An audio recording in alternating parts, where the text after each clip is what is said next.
guys, it's Mike, and I just wanted to throw at you another Word in the Shop video. And, well, number 3 has gone through a whole lot of changes in the past couple months.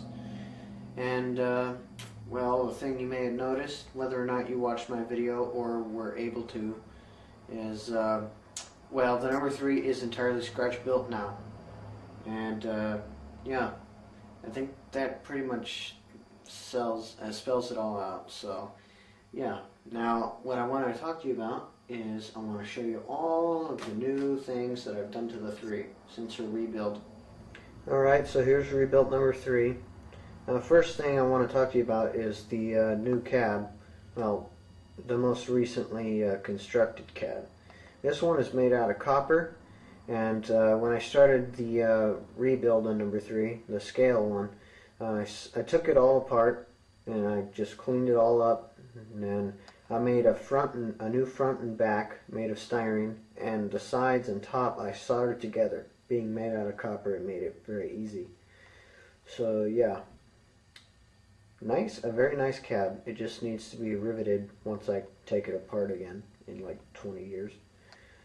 So yeah, there's the cab. The other day I got a new whistle for the 3. That one looks very much like the one that's on 3 today and has been for over 40 years. That should be an unknown 5-chime whistle. A fella who has the Western Locomotive Supply Company channel tells me that it is a Lima 5-chime whistle, but we're not all sure. So yeah. And the drivers, you notice, may be smaller, and the counterweights are incorrect, not prototype. But these are the drivers that I had available to me. They are 56-inch drivers. It made them ideal for the project for me to get started. I had them left over from the Spectrum 460, and yeah, that thing's in the junk pile now. The lead truck, I had disassembled when I took the motor out of the original Mantua number 3, and then I just cut the length down and made it able to fit this number 3. The smokestack has recently been replaced. The old one is just really beat up. I had drilled a big hole in it for actual swinging cap hinge. There's the cap right there on the back. That didn't work so well. I pretty much reused all of the old equipment, hardware and whatnot. I even reused the lead truck wheels, the pilot, and the headlight, the handrails, the bell, the dome. I used the old generator, of course. Don't want to spend more money on this stuff when I don't have to. And I made a new steam dome because it had to be smaller to look accurate. And a new air compressor. This is actually 11-inch compressor, but number 3 is supposed to have a 9.5-inch, or at least that's how it's supposed to look.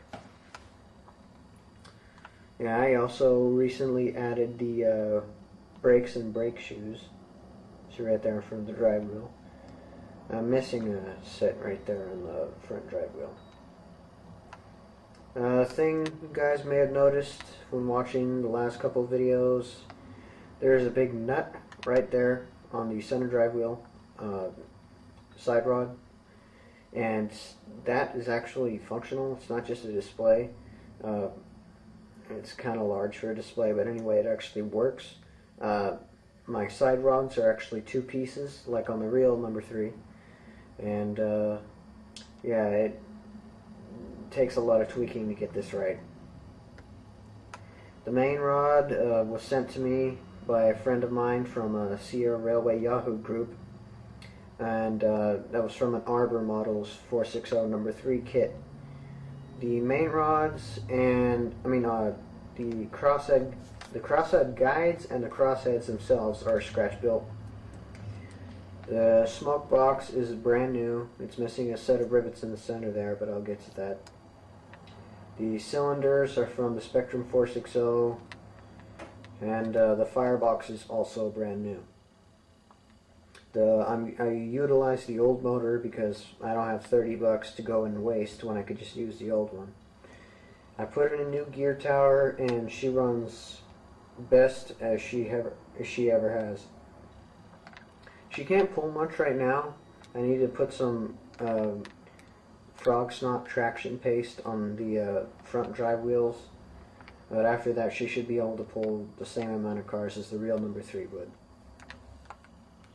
The tender has had nothing done to it the entire time.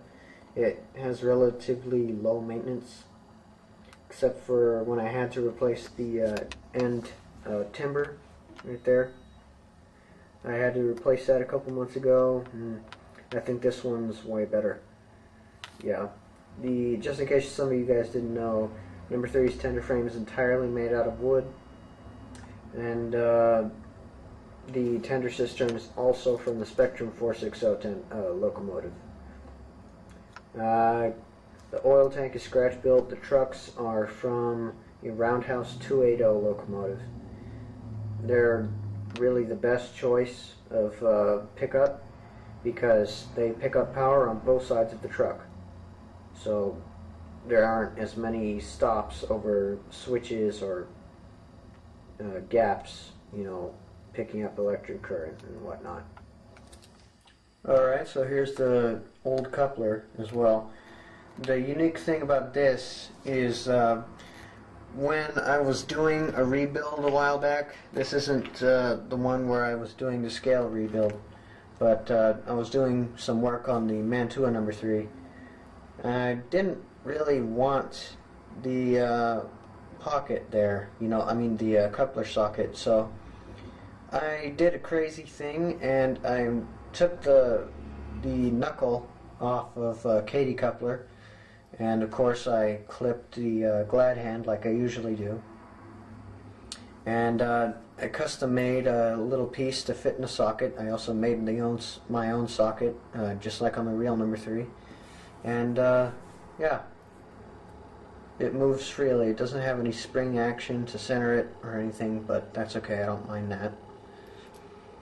So yeah, that coupler is just like on the real one. And the main reason why I did that, as I'll show you right here, when I made the lead truck scale, and you could see through it and everything. Let's see if you can see that. Okay, you can see through it, right? I wanted to put the beams that went from the cylinders down to the pilot, and I had to get the coupler socket out of there to make room. But looks like I can't do that even when the socket isn't there and when the lead truck is scale. It just won't fit. Yeah. Also, here's, in case some of you guys hadn't noticed, I repainted the number plate black and white. This is mainly the colors that Sierra used in the early years. I know everybody likes the red and black rimmed number plate, or the red and brass rimmed number plate like on Bonanza, but I'm just doing what was prototypical of Sierra back then. SP Films 4449 doesn't like that, but it's not really his decision. So yeah, guys, here's the new number 3. And before I go, I probably should show you how she runs without those sound dubbins that some of you guys may not like so much. I don't know why you wouldn't, but you know what I mean.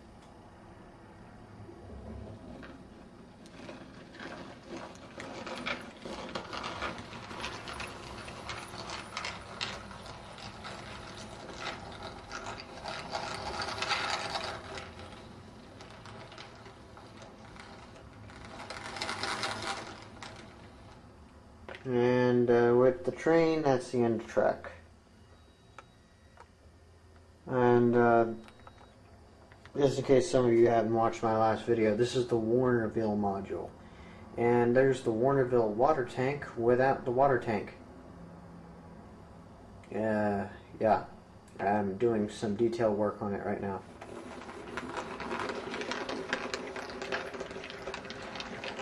She runs better backwards than forwards.